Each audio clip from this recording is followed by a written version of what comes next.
Welcome to Akureyri, Iceland in September of 2022. Hey everyone, I'm Patrick from Oakland Travel, and we are on the starboard side of the ship, deck number 9, junior suite balcony.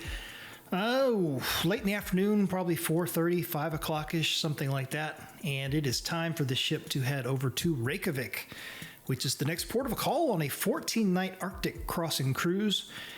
We had a full day here in Akureyri, which if you look at Google Maps is all the way up on the northern coast of the country, way up there. So we're basically up in the Arctic Circle, and it doesn't kind of look like it from right here, but cold, windy at times. You can see some snow on the mountains there in the background. We did the Jewels of the North short excursion, got a chance to see some really cool scenery there in Iceland. And once we get down to Reykjavik, we'll get a chance to see even more because, get some stuff down there like the Blue Lagoon and things that are in that area on the southern, I think actually the southwestern sort of corner, if you will, of Iceland. So a little overnight deal here. We go around the top part of Iceland and come into Reykjavik. And we arrived in Reykjavik the next day around lunchtime, and we spent the rest of that day, and the ship stayed overnight, and then we had the whole next day in Reykjavik, so about a day and a half. And then after that, we went over to Greenland, and we were supposed to get off in Nuuk in Greenland, but that was taken off of the itinerary a couple of months before the start of the cruise. So when we get to Greenland, only Qaqortoq was our actual chance to set foot on land in Greenland.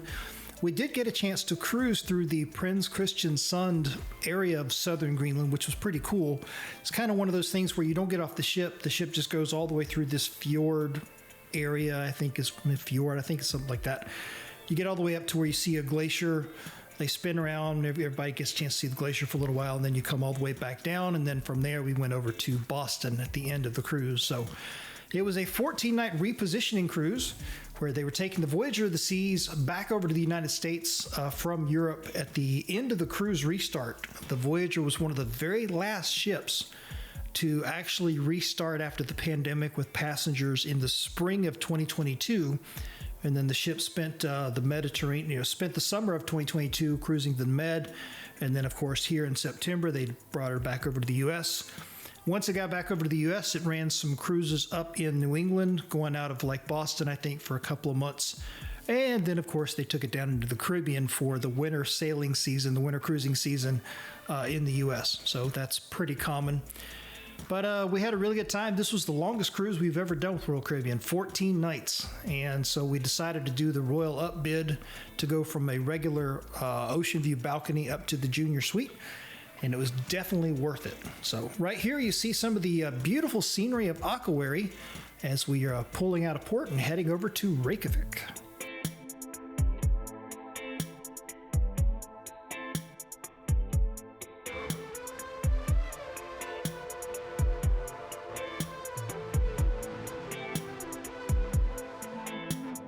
How does it feel being unreal?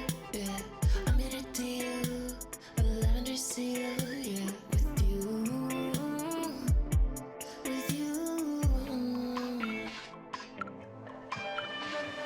Energy high, need in my eye, it could be fire, I won't be silent for you.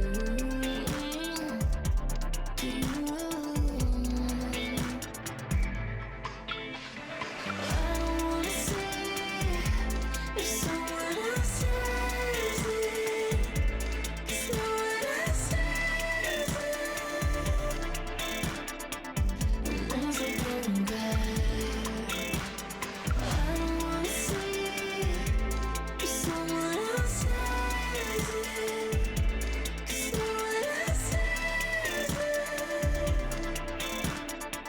And there's no going back. What is it fake to see inside your chemical mind? Why you keep it in? I know I find something that I like hard to let go. I know.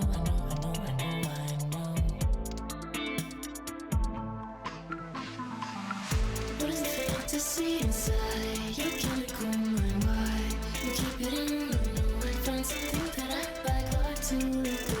I know.